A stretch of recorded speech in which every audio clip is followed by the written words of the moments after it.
ಶ್ರೀಕೃಷ್ಣ ಸರ್ವವು ನಿನ್ನ ಸೇವೆಯಾಗಲಿ ಸ್ವಾಮಿ. ಎಲ್ಲರಿಗೂ ನಮಸ್ಕಾರ. ಆಚಾರ್ಯ ಶ್ರೀ ಶಂಕರರ ವಿವೇಕ ಚೂಡಾಮಣಿ. ಮೊದಲಿಗೆ ಮಂಗಳಾಚರಣೆ ಶ್ಲೋಕ. ಸರ್ವ ವೇದಾಂತ ಸಿದ್ಧಾಂತ ಗೋಚರಂ ತಮಗೋಚರಂ ಗೋವಿಂದಂ ಪರಮಾನಂದಂ ಸದ್ಗುರುಂ ಪ್ರಣತೋಸ್ಮ್ಯಹಂ.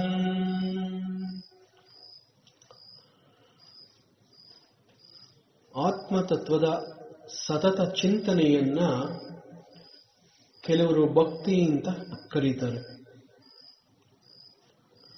ಸಾಧನ ಚತುಷ್ಟಯಗಳಿಂದ ಸಂಪನ್ನನಾದವನು ನಂತರ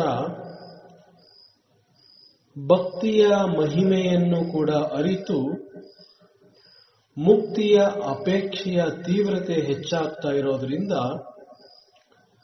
ಸಂಸಾರ ಬಂಧನದಿಂದ ಬಿಡಿಸಿಕೊಂಡು ಸಾಧನೆಯನ್ನ ಮತ್ತಷ್ಟು ಗಂಭೀರವಾಗಿ ಸ್ವೀಕರಿಸಲು ಜ್ಞಾನಿಯಾದ ಒಬ್ಬ ಸದ್ಗುರುವಿನ ಬಳಿ ಬಹಳ ವಿನಯವಾಗಿ ಬರ್ತಾನೆ. ಆ ಸದ್ಗುರು ಶಾಸ್ತ್ರಗಳಲ್ಲಿ ನಿಷ್ಣಾತನಾಗಿರ್ತಾನೆ, ಪಾಪರಹಿತನಾಗಿರ್ತಾನೆ ಹಾಗೂ ಆತ್ಮಕಾಮಿಯಾಗಿರ್ತಾನೆ. ಆತ್ಮಕಾಮಿ ಅಂತಂದ್ರೆ ಜಗತ್ತಿನ ಯಾವ ಬಯಕೆಗಳಲ್ಲಿಯೂ ಆಸಕ್ತಿ ಇಲ್ಲದೆ ಇರುವಂತಹದ್ದು, ತನ್ನಲ್ಲಿ ತಾನು ಸುಖವನ್ನ ಕಂಡುಕೊಂಡಿರೋವನು ಆತ್ಮಕಾಮಿ ಅಂತ ಹೇಳ್ತಾರೆ. ಜೊತೆಗೆ ಆ ಸದ್ಗುರು ಬಹಳ ಶಾಂತವಾಗಿರ್ತಾನೆ. ಬ್ರಹ್ಮಣ್ಯ ಪರತಃ ಶಾಂತೋ ನಿರಿಂದನ ಇವಾನಲಹ ಅಂತ ಹೇಳ್ತಾರೆ. ಒಂದು ಕಟ್ಟಿಗೆ ಸಂಪೂರ್ಣವಾಗಿ ಸುಟ್ಟು ಭಸ್ಮವಾದ ನಂತರ ಆರಿಹೋಗಿರುವ ಬೆಂಕಿಯಂತೆ. ಇಂತಹ ಹೇಳಿಕೆಗಳು ಅಷ್ಟು ಹೆಚ್ಚಾಗಿ ವಿವರಣೆಗೆ ಸಿಗೋದಿಲ್ಲ. ಆದರೂ ಶಾಂತವಾದ ಅಗ್ನಿ ಅಂತಂದ್ರೆ ಪ್ರಜ್ವಲವಾಗಿ ಉರಿದು ಎಲ್ಲವನ್ನೂ ಸಂಪೂರ್ಣವಾಗಿ ದಹಿಸಿದ ನಂತರ ಅಲ್ಲಿ ಬೆಂಕಿಯ ಕುರುಹೇ ಇಲ್ಲ ಅನ್ನೋ ರೀತಿನಲ್ಲಿ ಒಂದು ಸಮಾಧಾನದ ಮೌನ. ಈ ಸಮಾಧಾನದ ಮೌನ ಎಷ್ಟು ಶಾಂತವಾಗಿರುತ್ತೋ ಅಷ್ಟು ಶಾಂತವಾಗಿ ಈ ಸದ್ಗುರು ಇರ್ತಾನೆ ಅಂತ ಹೇಳ್ತಾರೆ. ಅಂತಹ ಗುರುವಿನ ಬಳಿಗೆ ಸಾಧಕನು ಆತ್ಮಜ್ಞಾನದ ಬಗ್ಗೆ ಮತ್ತಷ್ಟು ಹೆಚ್ಚು ವಿಚಾರಗಳನ್ನ ತಿಳ್ಕೋಬೇಕು ಅಂತ ಹೇಳಿ ಸಂಸಾರದ ಭಯದಿಂದ ಸಂಪೂರ್ಣವಾಗಿ ಹೊರಬರಲು ಅವನಿಗೆ ಆ ಸದ್ಗುರುವಿನ ಅನುಗ್ರಹ, ಉಪದೇಶ ಬೇಕಾಗಿರುತ್ತೆ. ಅಂತಹ ಗುರುವಿನ ಬಳಿ ಬಂದು ಭಕ್ತಿ ಭಾವದಿಂದ ಅವನನ್ನ ಆಧರಿಸಿ ತನ್ನ ಸೇವೆಯಿಂದ ಅವನನ್ನ ಪ್ರಸನ್ನಗೊಳಿಸಿ ನಂತರ ತಾನು ತಿಳಿಯಬೇಕಾಗಿರುವಂತಹ ವಿಷಯಗಳನ್ನ ಕುರಿತು ಅವನು ಪ್ರಶ್ನೆ ಮಾಡ್ತಾನೆ. ಪ್ರಶ್ನೆಗೆ ಮುಂಚೆ ವಿಚಾರಗಳನ್ನ ಗುರುವಿನಿಂದ ತಿಳ್ಕೋಬೇಕು ಅಂತ ಅಪೇಕ್ಷಿಸಿ ನನ್ನನ್ನ ಉದ್ಧರಿಸು ಅಂತ ಆ ಸದ್ಗುರುವನ್ನ ಇವನು ಬೇಡ್ಕೋತಾನೆ, ಕೇಳ್ಕೋತಾನೆ. ಸ್ವಾಮಿನ್ ನಮಸ್ತೆ ನತಲೋಕ ಬಂಧೋ ಕಾರುಣ್ಯ ಸಿಂಧೋ ಪತಿತಂ ಭವಾಬ್ಧೌ ಮಾಮುದ್ದರಾತ್ಮೀಯ ಕಟಾಕ್ಷ ದೃಷ್ಟೌ ರುಜ್ವಂತಿ ಕಾರುಣ್ಯ ಸುಧಾಭಿವೃಷ್ಟ್ಯ. ಸ್ವಾಮಿನ್, ಪೂಜ್ಯರೇ, ಮಹನೀಯರೇ, ನಿಮಗೆ ನಮಸ್ಕಾರ. ಶರಣಾಗಿ ನಿಮ್ಮ ಬಳಿ ಬರುವವರ ಬಂಧುವಾಗಿದ್ದೀರಾ ನೀವು ಕಾರುಣ್ಯ ಮೂರ್ತಿ, ನೀವು ಕರುಣಾಸಾಗರರು.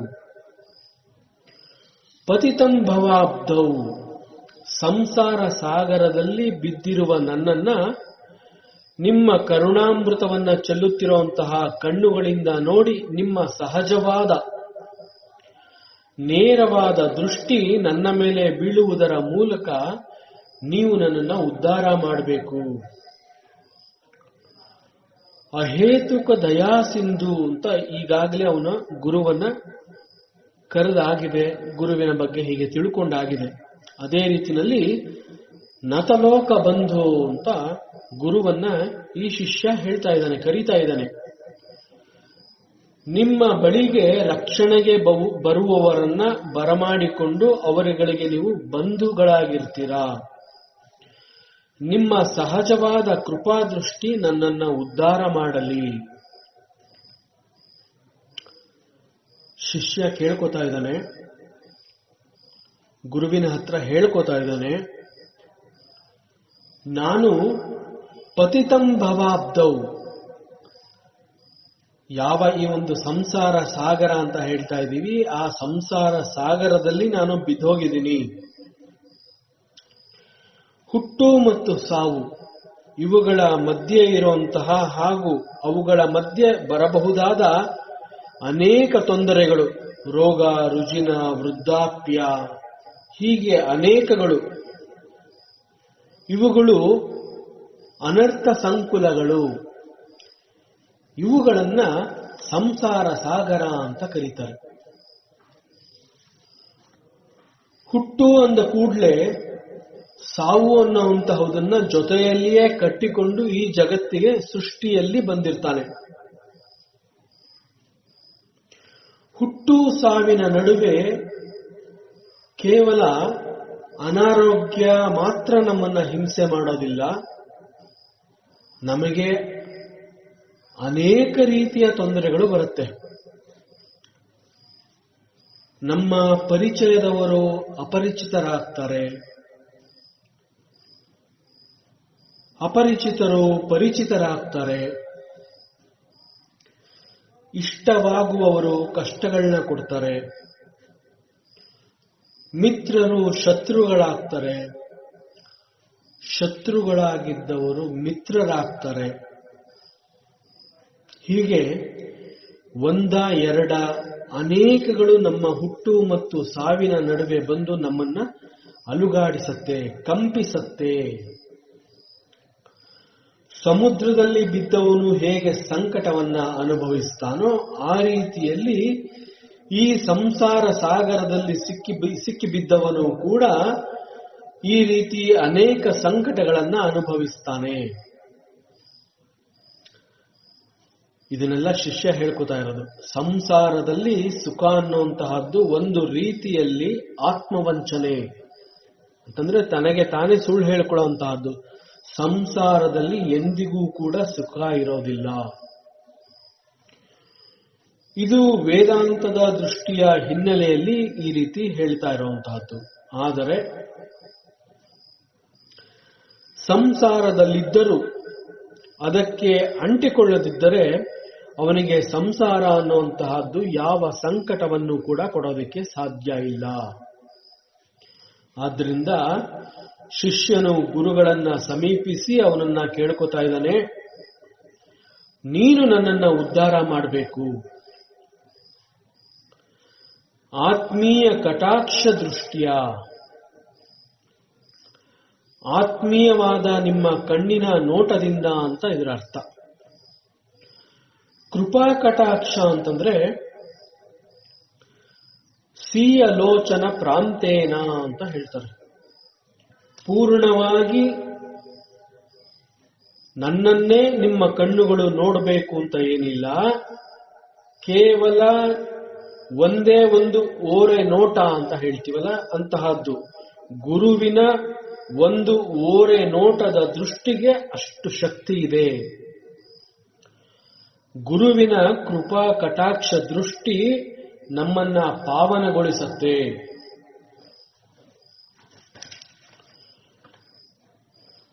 ಆದ್ರಿಂದ ಇವತ್ತಿಗೂ ಹೇಳ್ತಾರೆ, ಗುರು ದೃಷ್ಟಿ ಬೀಳಬೇಕು, ಅದು ನಮ್ಮನ್ನ ರಕ್ಷಿಸತ್ತೆ. ಯಾಕೆ ಈ ರೀತಿ ಹೇಳ್ತಾರೆ ಅಂತಂದ್ರೆ, ಬ್ರಹ್ಮ ಸಾಕ್ಷಾತ್ಕಾರದಿಂದ ಆ ಗುರುಗಳಾದವರು ಅವರು ಸಕಲ ಪಾಪಗಳನ್ನ ಕಳೆದುಕೊಂಡು ಪರಿಶುದ್ಧರಾಗಿರ್ತಾರೆ. ಅವರ ನೋಟವೂ ಕೂಡ ಅಷ್ಟೇ ಪರಿಶುದ್ಧವಾಗಿರುತ್ತೆ. ಆದ್ದರಿಂದ ಅಂತಹ ಜ್ಞಾನಿಗಳ ನೋಟ ಬಿದ್ದಾಗ ಅದು ಎಲ್ಲವುಗಳಿಂದ ನಮ್ಮನ್ನ ರಕ್ಷಿಸುತ್ತೆ. ಅನುಭವ ಪರ್ಯಂತವಾದಂತಹ ಜ್ಞಾನ ಯಾರ ಅಂತಃಕರಣದಲ್ಲಿ ಮಡುಗಟ್ಟಿರುತ್ತದೋ ಅಂತಹವರ ಒಂದು ಕೃಪಾನೋಟ ಯಾರ ಮೇಲೆ ಬೀಳುತ್ತೋ ಅದು ಅವರನ್ನ ಸಕಲ ಪಾಪಗಳಿಂದ ಮುಕ್ತಗೊಳಿಸುತ್ತೆ. ಈ ಕಾರಣದಿಂದಲೇ ಭಗವಂತನ ಸಾಕ್ಷಾತ್ಕಾರಕ್ಕಿಂತಲೂ ಒಬ್ಬ ಗುರುವಿನ ಕೃಪಾದೃಷ್ಟಿ ನಮ್ಮ ಮೇಲೆ ಬೀಳಲಿ ಅಂತ ಅನೇಕರು ಭಾವಿಸ್ತಾರೆ. ಗುರು ಸಾಕ್ಷಾತ್ ಪರಬ್ರಹ್ಮ ಅಂತ ಈ ಕಾರಣದಿಂದಲೇ ಹೇಳಿರುವಂತಹದ್ದು. ಆದ್ದರಿಂದ ಇಲ್ಲಿ ಶಿಷ್ಯ ಕೇಳ್ಕೊತಾ ಇದ್ದಾನೆ, ನಿಮ್ಮ ಕೃಪಾದೃಷ್ಟಿಯಿಂದ ನೀವು ನನ್ನನ್ನು ಉದ್ಧಾರ ಮಾಡಿ. ಇಲ್ಲಿ ಒಂದು ಪ್ರಶ್ನೆ ಬರಬಹುದು. ನಾವು ಮಾಡಿರಬಹುದಾದ ಪಾಪಕ್ಕೆ ಫಲವನ್ನ ನಾವೇ ಅನುಭವಿಸಿ ಅದನ್ನ ಕಳ್ಕೋಬೇಕು ಅನ್ನೋದ ಮೇಲೆ ಒಬ್ಬ ಗುರುವಿನ ಕೃಪಾದೃಷ್ಟಿ ಅಂದ್ರೆ ಕೇವಲ ಒಂದು ಸಣ್ಣ ನೋಟದ ಅಂಶ ನಮ್ಮಲ್ಲಿ ಪಾಪಗಳನ್ನ ಹೇಗೆ ನಾಶ ಮಾಡುತ್ತೆ? ಇಂತಹ ಪ್ರಶ್ನೆಗಳು ಬರಬಹುದು ಅಂತಲೇ ಇಲ್ಲಿ ಇದಕ್ಕೆ ಹೇಳಿದರೆ, ರುಜ್ವಾತಿ ಕಾರುಣ್ಯ ಸುಧಾಭಿವೃಷ್ಟ್ಯ. ಈಗ ಒಬ್ಬ ಒಂದು ಬಾವಿನಲ್ಲಿ ಬಿದ್ದಿರ್ತಾನೆ, ಅವನು ಮೇಲ್ಗಡೆ ಬರಬೇಕು, ಆ ಬಾವಿಯಿಂದ ಮೇಲೆ ಹತ್ತಿ ಬಂದು ಅವನು ತಪ್ಪಿಸ್ಕೋಬೇಕು ಅಂತಂದ್ರೆ ಅವನಿಗೆ ಒಂದು ಹಗ್ಗ ಸಿಗಬೇಕು. ಒಂದು ಹಗ್ಗದ ಸಹಾಯದಿಂದ ಅವನು ಆ ಹಗ್ಗವನ್ನ ಹಿಡ್ಕೊಂಡು ಬಾವಿಯ ಮೇಲ್ಗಡೆ ಬರಬಹುದು. ಇಲ್ಲಿ ರುಜ್ಜು ಅಂತ ಹೇಳಿರುವಂತಹದ್ದು ಹಗ್ಗವನ್ನ ಕುರಿತು. ಈ ಪ್ರಕಾರ ಒಬ್ಬ ಸದ್ಗುರುವಿನ ದೃಷ್ಟಿ ನಮ್ಮ ಮೇಲೆ ಬಿದ್ದರೆ ಅದು ನಮ್ಮನ್ನ ಸಂಸಾರ ಸಾಗರದಿಂದ ಹೊರಬರಲು ಮಾರ್ಗವನ್ನ ತೋರಿಸುತ್ತೆ. ಸುಧಾಭಿವೃಷ್ಟ್ಯ ಅಂತ ಹೇಳಿದ್ದಾರೆ. ಸುಧಾ ಅಂತಂದ್ರೆ ಅಮೃತ ಅಂತ ಅರ್ಥ. ನಿಮ್ಮ ಕೃಪಾದೃಷ್ಟಿ ನನಗೆ ಅಮೃತ ಧಾರೆ ಇದ್ದಂತೆ, ಅದು ನನ್ನನ್ನು ರಕ್ಷಿಸತ್ತೆ ಅಂತ ಶಿಷ್ಯ ಗುರುವನ್ನ ಸಮೀಪಿಸಿ ಅವನನ್ನ ಅಲ್ಲಿ ಪ್ರಾರ್ಥನೆ ಮಾಡ್ತಾ ಇದ್ದಾನೆ. ಈ ಸಂದರ್ಭದಲ್ಲಿ ರಾಮಾಯಣದ ಒಂದು ಪ್ರಸಂಗ ಜ್ಞಾಪಕ ಬರುತ್ತೆ. ರಾಮ ರಾವಣರ ಯುದ್ಧ ಅಂತಂದ್ಮೇಲೆ ಅಲ್ಲಿ ಸಾವು ನೋವುಗಳು ಸಹಜ. ಆ ಯುದ್ಧದಲ್ಲಿ ಅನೇಕ ಸೈನಿಕರು ತಮ್ಮ ಪ್ರಾಣವನ್ನ ಅರ್ಪಿಸಿರ್ತಾರೆ. ಹಾಗೆ ಇಲ್ಲಿ ರಾಮ ರಾವಣರ ಯುದ್ಧದಲ್ಲಿ ರಾವಣನ ಕಡೆಯ ಸೈನಿಕರು, ಆ ರಾಕ್ಷಸ ಸೇನೆ ಅಂತ ನಾವೇನ್ ಹೇಳ್ತೀವಿ, ಆ ರಾಕ್ಷಸ ಸೇನೆಯ ಸೈನಿಕರು ಮರಣ ಹೊಂದಿದಾಗ ಮರಣ ಹೊಂದಿದ ಸಂಖ್ಯೆ ಎದುರಾಳಿಗೆ ಅಂದ್ರೆ ರಾಮನಿಗೆ ಗೊತ್ತಾಗಬಾರದು ಅಂತ ಹೇಳಿ ರಾವಣ ಮರಣ ಹೊಂದಿದ ಸೈನಿಕರನ್ನ ಸಮುದ್ರಕ್ಕೆ ಎಸೆದು ಬಿಡ್ತಾ ಇದ್ದ. ಆದ್ರೆ ಶ್ರೀರಾಮ ಹೇಳ್ತಾನೆ, ಯುದ್ಧದಲ್ಲಿ ಮರಣ ಹೊಂದಿದ ಒಬ್ಬನೇ ಒಬ್ಬ ಕಪಿವೀರನನ್ನ ಕೂಡ ರಾವಣ ಎಸೆಯುತ್ತಿರುವ ರೀತಿಯಲ್ಲಿ ಸಮುದ್ರಕ್ಕೆ ಎಸೆಯಬಾರದು. ಯುದ್ಧ ಮುಗಿದ ನಂತರ ಮರಣ ಹೊಂದಿದ ಪ್ರತಿಯೊಬ್ಬ ಸೈನಿಕನ ಸಂಸ್ಕಾರವನ್ನ ನಾನು ಮಾಡಬೇಕು, ಇದು ನನ್ನ ಕರ್ತವ್ಯ ಅಂತ ಹೇಳಿ ತನ್ನ ಸೇನೆಗೆ ಅವನು ಈ ಒಂದು ಆದೇಶವನ್ನ ಕೊಟ್ಟಿರ್ತಾನೆ. ಯಾಕೆ ಅಂತಂದ್ರೆ ಅವರೆಲ್ಲರೂ ಯುದ್ಧದಲ್ಲಿ ನನಗಾಗಿ ಪ್ರಾಣವನ್ನ ಕೊಟ್ಟಿದ್ದಾರೆ. ಆದ್ರಿಂದ ಯಾರನ್ನೂ ಅನಾಥವಾಗಿ ಸಮುದ್ರಕ್ಕೆ ಎಸೆಯಬಾರದು. ಯುದ್ಧ ಮುಗಿದ ನಂತರ ಶ್ರೀರಾಮನ ಸೇನೆಯಲ್ಲಿ ಮರಣ ಹೊಂದಿದ ಸಾವಿರಾರು ಕಪಿವೀರರು ಒಂದು ಕಡೆ ಸಾಲಾಗಿ ಮಲಗಿರ್ತಾರೆ. ಯುದ್ಧ ಮುಗಿದ ನಂತರ ಅಲ್ಲಿಗೆ ದೇವೇಂದ್ರ ಒಂದು ಅಮೃತ ಧಾರೆಯನ್ನ ಅಲ್ಲಿ ಸುರಿಸ್ತಾನೆ, ಅಮೃತ ಸಿಂಚನವನ್ನ ಮಾಡ್ತಾನೆ. ಅಮೃತ ಸಿಂಚನದ ಪರಿಣಾಮದಿಂದ ಸತ್ತು ಬಿದ್ದಿದ್ದಂತಹ ಎಲ್ಲಾ ಕಪಿ ವೀರರು ಕೂಡ ನಿದ್ರೆಯಿಂದ ಎದ್ದಂತೆ ಎದ್ದು ಕೂತ್ಕೋತಾರೆ.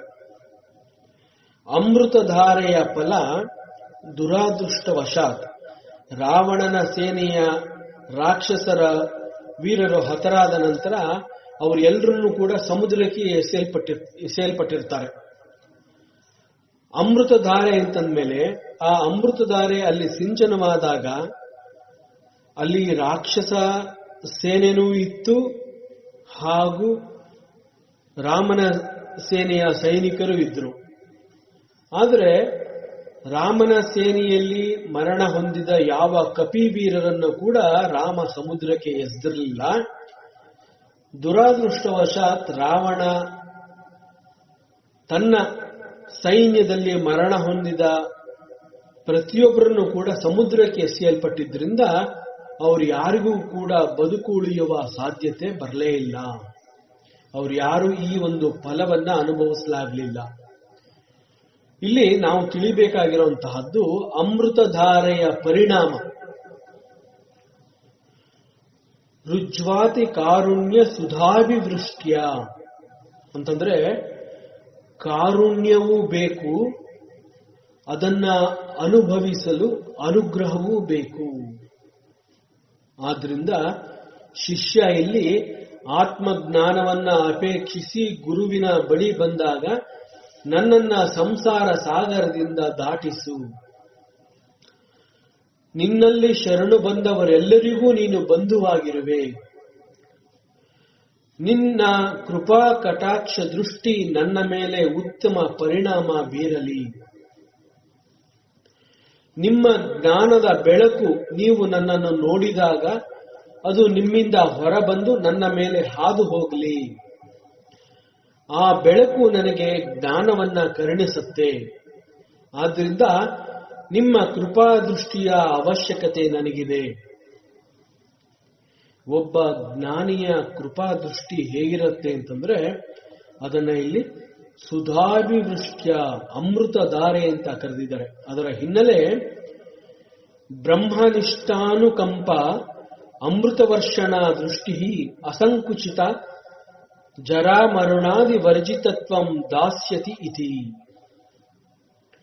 ಈ ಬ್ರಹ್ಮಜ್ಞಾನಿಯ ಅಮೃತ ವರ್ಷಣ ದೃಷ್ಟಿಯು ಅದು ಹುಟ್ಟು ಸಾವುಗಳ ಕಟ್ಟನ್ನ ಕಡಿದು ಹಾಕಿ ಅವನಿಗೆ ಶಾಶ್ವತವಾದ ಮೋಕ್ಷವನ್ನೇ ಕರುಣಿಸುತ್ತೆ.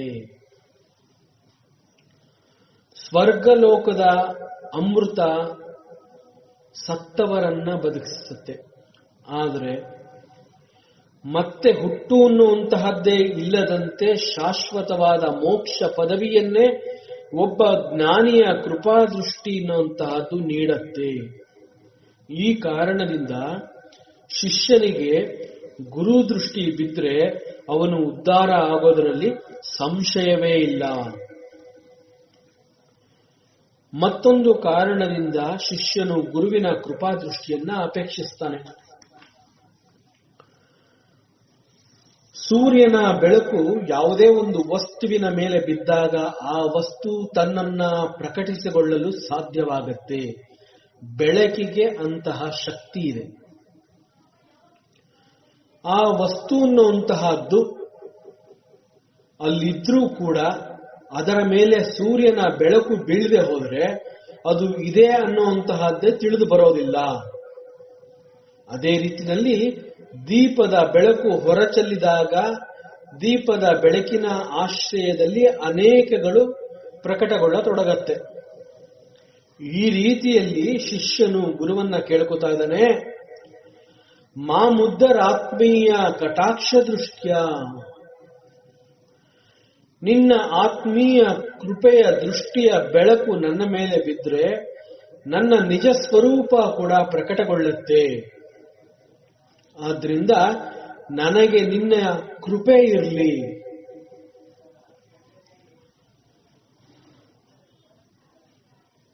ಕಣ್ಣುಗಳನ್ನ ನೇತ್ರ ಅಂತ ಹೇಳ್ತಾರೆ. ಈ ನೇತ್ರಗಳಿಗೆ ಅಭಿಮಾನಿ ದೇವತೆ ಸೂರ್ಯ. ಈ ಪ್ರಕಾರ ಕಣ್ಣುಗಳು ಕೂಡ ತೇಜಸ್ಸಿನ ಒಂದು ಅಂಶ.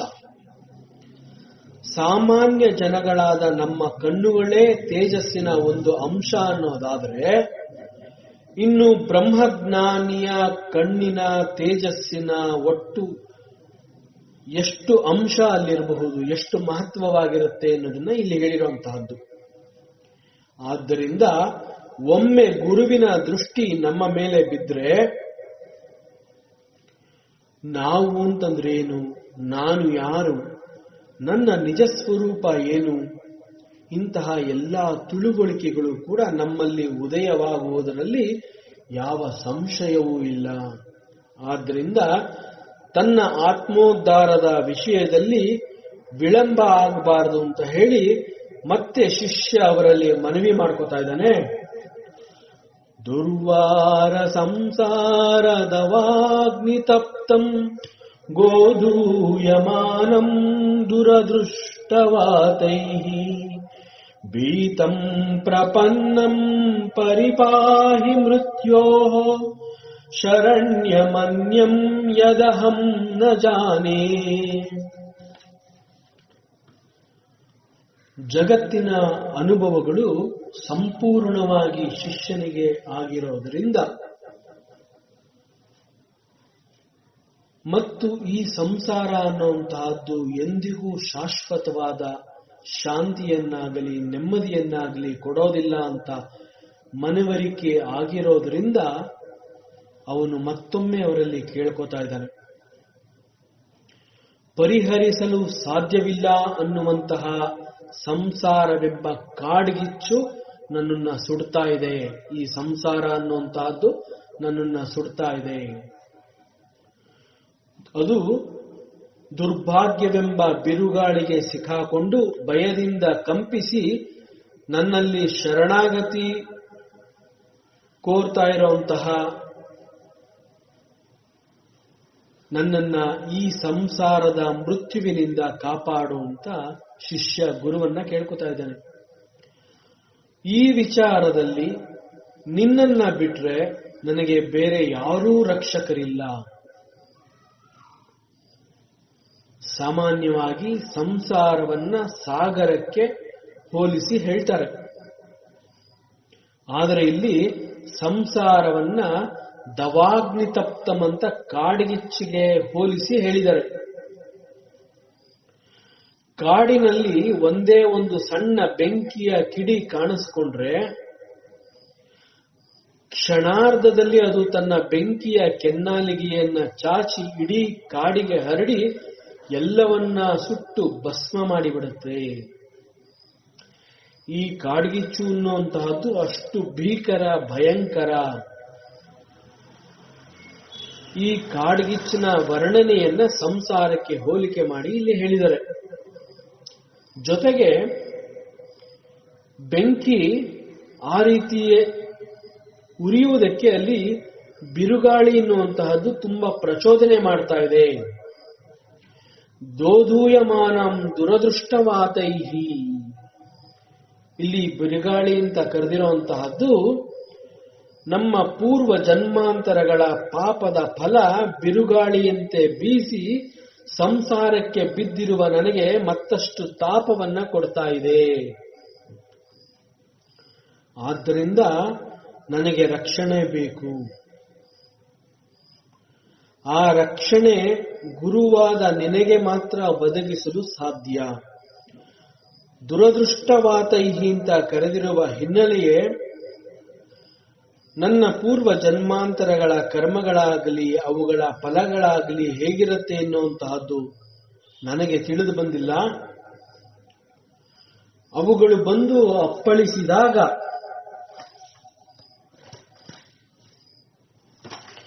ಪರಬ್ರಹ್ಮ ಸ್ವರೂಪಿ ಪರಮಜ್ಞಾನಿ ಗುರುವೇ, ನಿನಗೆ ಮಾತ್ರ ಅವುಗಳಿಂದ ನನ್ನನ್ನ ರಕ್ಷಿಸಲು ಸಾಧ್ಯವಾಗುತ್ತೆ. ಆ ಶಕ್ತಿ ನಿನ್ನಲ್ಲಿ ನಾನು ನೋಡಿದ್ದೀನಿ. ಆದ್ರಿಂದ ನನ್ನನ್ನ ನೀನೇ ಕಾಪಾಡು. ಯಾಕೆ ಅಂತಂದ್ರೆ ಈ ಕಾಡ್ಗಿಚ್ಚು ಅನ್ನುವಂತಹದ್ದು ಯಾವ ದಿಕ್ಕಿನಿಂದ ಬೇಕಾದರೂ ಬಂದು ನನ್ನನ್ನ ಸುಟ್ಟು ದಹಿಸಬಹುದು. ಸಂಸಾರದ ಪರಿಸ್ಥಿತಿ ಈ ರೀತಿ ಇರೋದ್ರಿಂದ ಭೀತಂ ಭಯಗೊಂಡಿರುವ ನಾನು ನಿನ್ನಲ್ಲಿ ಶರಣಾಗಿದ್ದೀನಿ. ಶರಣ್ಯಮನ್ಯಂ ಯದಹಂ ನ ಜಾನೆ, ಬೇರೆ ಯಾರಿಂದಲೂ ಸಾಧ್ಯವಾಗದ ರಕ್ಷಣೆಯನ್ನ ನೀನು ಮಾತ್ರ ನನಗೆ ನೀಡಬಲ್ಲೆ. ಹೇಗೆ ಅಂದ್ರೆ, ಕಾಡಿನಲ್ಲಿ ಕಾಡ್ಗಿಚ್ಚು ಉಂಟಾದಾಗ ಆ ಕಾಡ್ಗಿಚ್ಚು ಆರ್ಬೇಕು, ಅದನ್ನ ಆರಿಸಬೇಕು ಅಂತಂದ್ರೆ ಅದರ ಮೇಲೆ ಜಲಸೇಚನ ಅಂತ ಹೇಳ್ತಾರೆ. ಅಂದ್ರೆ ಅದರ ಮೇಲೆ ನೀರು ಸಿಂಚನವಾಗಬೇಕು, ಸಿಂಪಡಿಸಬೇಕು. ಅರ್ಥಾತ್ ಮಳೆ ಬರಬೇಕು. ಚೆನ್ನಾಗಿ ಮಳೆ ಸುರಿದಾಗ ಈ ಕಾಡ್ಗಿಚ್ಚು ಅನ್ನುವಂತಹದ್ದು ತನಗೆ ತಾನೇ ಆರಿ ಹೋಗುತ್ತೆ. ಆ ರೀತಿಯಲ್ಲಿ ಈ ಸಂಸಾರದ ದಾವಾಗ್ನಿ ತಾಪ ಹತ್ತಿ ಉರಿಯುತ್ತಿರುವಾಗ ನಿನ್ನ ಕಾರುಣ್ಯದ ಸುಧಾಭಿವೃಷ್ಟ್ಯವು, ಈ ಅಮೃತಧಾರೆ ಎನ್ನುವಂತಹದ್ದು ನನ್ನ ಮೇಲೆ ಸುರಿದು ನನ್ನನ್ನು ಕಾಪಾಡಲಿ. ಆ ಶಕ್ತಿ ಇರೋದು ನಿನಗೆ ಮಾತ್ರ ಅಂತ ಶಿಷ್ಯ ಶರಣ್ಯಮನ್ಯಂ, ನಾನು ಇನ್ಯಾರನ್ನೂ ಬಿಡೋದಿಲ್ಲ, ನಿನ್ನಲ್ಲಿ ಮಾತ್ರ ನಾನು ಶರಣಾಗಿ ಬಂದಿದ್ದೀನಿ, ನನ್ನನ್ನ ನೀನು ಉದ್ಧಾರ ಮಾಡು. ಶಿಷ್ಯ ಈ ರೀತಿಯಲ್ಲಿ ಗುರುವನ್ನ ನಂಬಿ ಅವನನ್ನ ಬೇಡ್ತಾ ಇದ್ದಾನೆ, ಪ್ರಾರ್ಥನೆ ಮಾಡ್ಕೋತಾ ಇದ್ದಾನೆ. ಅಂತಹ ಗುರು ಯಾವ ರೀತಿ ಇರ್ತಾನೆ ಅಂತಂದ್ರೆ, ಶಾಂತ ಮಹಾಂತೋ ನಿವಸಂತಿ ಸಂತೋ ವಸಂತವಲ್ಲೋಕಹಿತಂ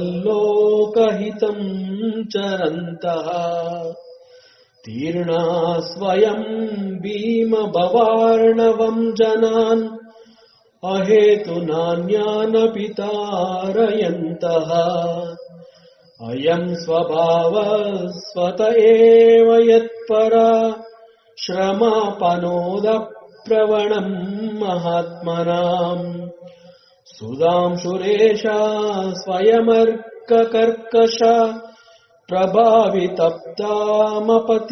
ಕ್ಷಿತಿಂ ಕಿಲ.